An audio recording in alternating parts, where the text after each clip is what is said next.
G'day cocktail lover, what can I get for you today? What's your view on martini variants? Honestly, usually not a fan. I can be more than a bit of a purist with martinis, and I particularly get antsy with drinks that have martini in their name, but they're really nothing to do with a martini. They're just served in a martini glass. But given that the martini itself is an evolution of the Martinez, I'm open to reasonable playing around with the martini template. So how do you feel about the English Martini?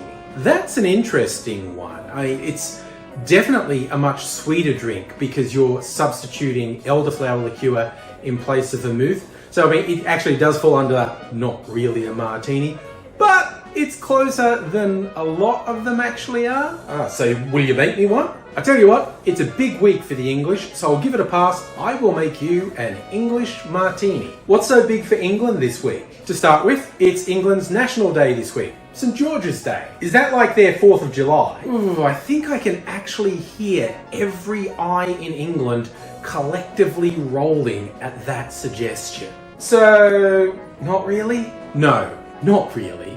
But it's also little Betty Windsor's birthday. Betty who? Oh, that isn't her real name. Her family changed their name because they're German, and that was a bad look when England was at war with Germany. So I thought, hey, we'll change our name. That will fool everyone into forgetting that we're German.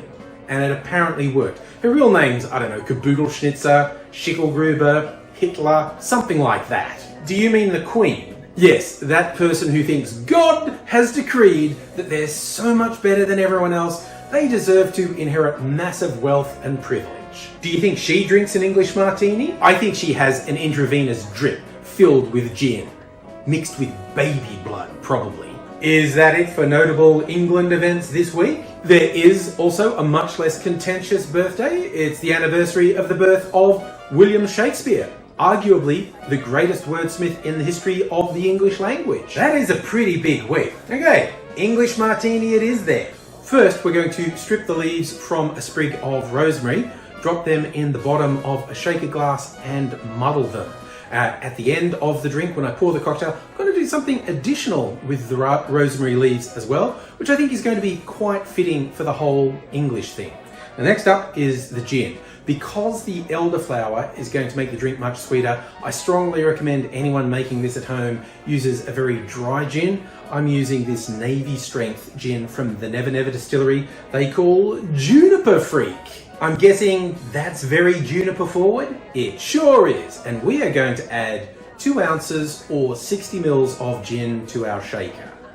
This is a very simple recipe. The only other element is elderflower liqueur. Now, recipes I've seen, they suggest a variation of somewhere between 1/2 to 3/4 of an ounce of elderflower liqueur. I'm going to split the difference. I'm going to go about 20 mils, which is about 2/3 of an ounce of elderflower liqueur into our shaker glass. We add ice to our shaker, put it together, bang it in hard, give that a shake for about 10 or 15 seconds. We fine strain that into our martini glass because we don't want any little fragments of the rosemary leaf in our drink. And then for a final touch, I'm going to strip the leaves off another sprig of rosemary, and then I'm going to smoke the cocktail with rosemary smoke. I'm doing that for a couple of reasons. One, I don't use my cocktail smoker enough, and it's fun and it looks cool. Second, as a whole, I think it fits the vibe. It's like a London fog over our drink. So after we smoke the cocktail, we serve it up, and there is your English Martini.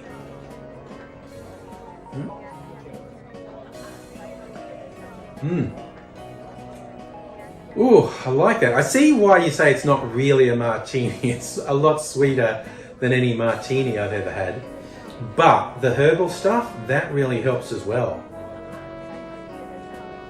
You know, I could see myself knocking back a couple of these on St. George's Day. For something that's not really a martini, it's not bad. I actually think that mix, the gin and elderflower liqueur, would probably work better as an old-fashioned, would be more balanced if we just put it over rocks and added some bitters to it.